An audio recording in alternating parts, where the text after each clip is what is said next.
Salut tout le monde, je suis Thio Motumba Aron, étudiant à l'UCC, Université catholique de Kinshasa, ex-faculté catholique. Je suis étudiant en droit dans le département de droit privé judiciaire. C'est là où j'ai fait mes cursus universitaires pour le moment.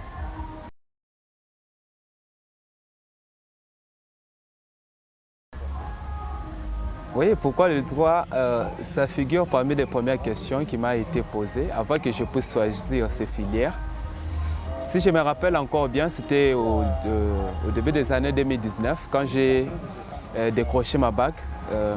On m'a posé cette question-là, tu vas faire quoi à l'université? J'ai dit le droit, et avant de remplir ma fiche d'inscription, il y avait une rubrique où on avait inscrit de dire pourquoi est-ce que j'ai choisi de faire le droit. Aujourd'hui, il y a des milliers de personnes qui font des choses où ils ne savent même pas pourquoi est-ce qu'ils les font. Ou soit d'autres personnes qui ont des difficultés de choix, ou soit ne savent pas faire les choix, c'est ce qu'ils ont besoin. Mais au moins avec les droits, c'est quand même un peu plus spécifique, parce que les droits, c'est d'abord une discipline sociale qui s'applique dans le milieu de tout le monde. Donc il y a totalement cette facilité que quand tu apprends les droits et que tu puisses aussi l'expérimenter dans ton milieu, ou donc dans ton milieu social. Donc c'est ça EP. Mais avec moi, si j'ai choisi aujourd'hui les droits, c'est parce que premièrement d'abord, je n'aime pas travailler sous l'inspection de quelqu'un. J'aime bien de la profession libérale. La profession libérale, ça t'aide au moins à faire ce qui est bon et vis-à-vis à toi-même. Donc tu n'as pas des obligations envers quelqu'un. C'est ça vraiment l'importance d'une profession libérale. Et la deuxième des choses, c'est avec les droits, nous avons aussi cette possibilité de lutter contre les injustices. Contre les injustices, parce que les droits, tout le monde, quand on peut poser à quelqu'un, même celui qui n'a pas fait les droits, quand vous allez lui poser la question à propos du droit, il a quand même l'image du droit. Et il sait aussi qu'est-ce qu'est le droit. Mais nous tous, avant d'entrer dans ces filières-là du droit, on s'est fait toujours l'illusion sur ces filières. Donc dans mon inscription de ces fiches-là d'inscription, je l'ai bien inscrit que non, si j'ai choisi ces filières ici, et vu aussi dans l'état où soit ce monde ici qu'on se trouve, ce qu'on appelle communément l'état policier, ou soit l'état de force, la jungle, ou l'injustice qui règne, j'ai choisi de faire les droits pour lutter contre toute cette injustice.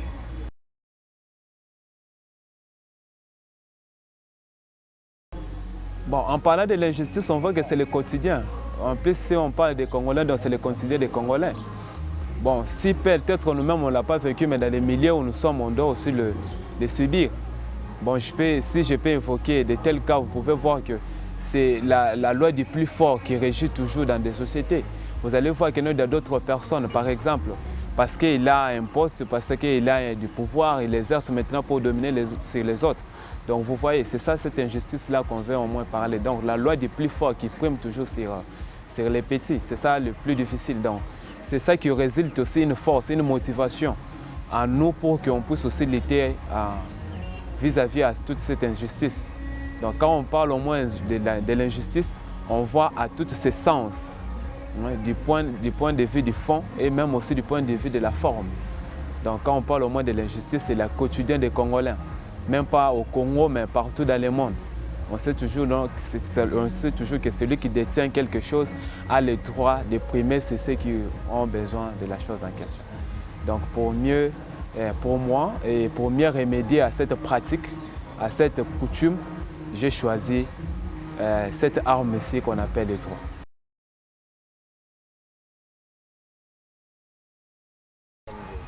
Oui, bon, quelqu'un ne peut pas faire quelque chose qu'il n'aime pas. Mais si on parle au moins du droit, comme moi, tout se passe mieux. Tout se passe mieux. C'est comme si j'étais en train d'apprendre quelque chose que je connaissais déjà. Vous voyez, des fois, on ne peut pas expliquer ce qu'on appelle une vocation. Peut-être pour moi, le droit, c'est une vocation. Peut-être je ne dis pas pour les autres, mais pour moi, c'est une vocation. Quand on se trouve dans ce qu'on aime, il y a toujours tout intérêt de se sentir mieux. quand on parle des cours, bon, chez nous ça se passe tellement bien qu'on se retrouve sur tous les plans, même si les plans théoriques, même si les plans pratiques, on se retrouve et on se débrouille. Donc, on se débrouille bien avec ce système ici de LMD qu'on nous a imposé. Ça nous aide aussi tellement. Ça nous aide aussi tellement, ça nous donne du temps de faire des recherches, de nous approvisionner nous-mêmes, de savoir les longs et les larges du droit lui-même. Donc c'est ça la meilleure chose avec les cours, surtout à l'université, dans l'établissement où je suis. Donc ils suivent à la lettre les enseignements sur le système LMD.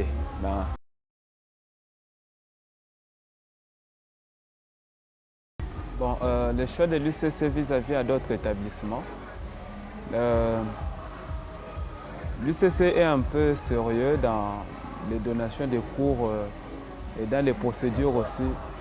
L'UCC est un peu sérieux dans la dispensation des cours et il sait aussi comment aussi suivre les procédures vu la durabilité de l'année ou soit la durabilité des sessions, comment est-ce que c'est peut organiser le fonctionnement de son établissement, soit des enseignements, pour qu'il puisse aboutir au délai bien déterminé de l'État, pour que ça puisse permettre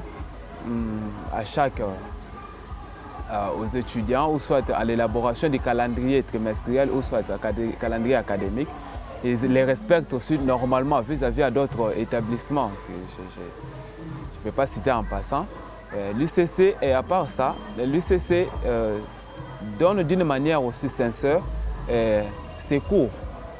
On a des professeurs qualifiés et des professeurs qui ont de la maîtrise dans leur domaine. C'est aussi ça aussi une meilleure chose. Et la troisième des choses, c'est que l'UCC nous met aussi dans de bonnes conditions de notre apprentissage, de notre parcours, de notre cursus universitaire. Donc l'UCC nous met dans de bonnes conditions, les salles, et les professeurs et aussi d'autres choses. Donc c'est pourquoi j'ai choisi l'UCC. Et même aussi pas ça. On s'est fait aussi des illusions aujourd'hui à propos de l'université que les universités en fait, pour avoir au moins 70, 80, 90% à l'université, c'est tout à fait un problème. Ce n'est pas ça le cas. À l'UCC, ce que tu obtiens comme de pourcentage, c'est ce que tu auras dans tes bulletins.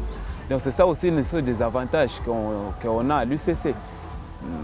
À l'UCC, dès que si tu as 10, donc sache que non, c'est les 10 que tu vas trouver dans tes bulletins, dans tes relevés de cotes. Si tu as 0, sache que non, tu trouveras aussi c'est 0. Et d'autres aussi avantages qu'à l'UCC, là-bas, on ne vend pas des ouvrages. C'est ça aussi des avantages. On ne peut pas te vendre des ouvrages là-bas à l'UCC. À l'UCC, on ne vend pas des ouvrages. Et à l'UCC, il n'y a pas aussi le problème d'acheter les TP, d'acheter d'autres trucs comme on le fait dans d'autres établissements. C'est ça aussi des avantages qu'on a. En passant d'abord, j'ai salué d'abord mon groupe d'études Audubin juridique qui m'a encadré depuis le G1 jusqu'à aujourd'hui. Je suis déjà en G3, j'ai aussi choisi mes filières. Je salue mon président Yann Kadima, c'est lui qui organise tout et avec son adjoint Joseph Dinga. Et je salue aussi en passant les jeunes leaders d'Ensélé, une association où j'évolue maintenant pour les bienfaits et le développement de ma communauté, les Célé, là où on fait des actions pour la communauté de l'Ensélé. Oui, je les invite aussi à la prochaine rencontre avec toutes les initiatives, avec toutes les perspectives qu'on a pour notre communauté et qui puissent aussi passer, donner aussi leurs avis, contribuer aussi avec leurs idées intellectuelles. Oui, avec cette initiative, je les invite et même aussi mes amis qui évoluent là-bas à l'université, même mon CP, l'homme qui est rempli avec beaucoup de l'intelligence intellectuelle, même aussi mon ami Jean-Luc Mombutwena, celui que j'appelle souvent le Tintouin, et même aussi Gilbert, les grands économistes, donc l'homme de droit des affaires. C'est quelqu'un que je t'invite aussi pour aussi prendre part à cette initiative. Merci.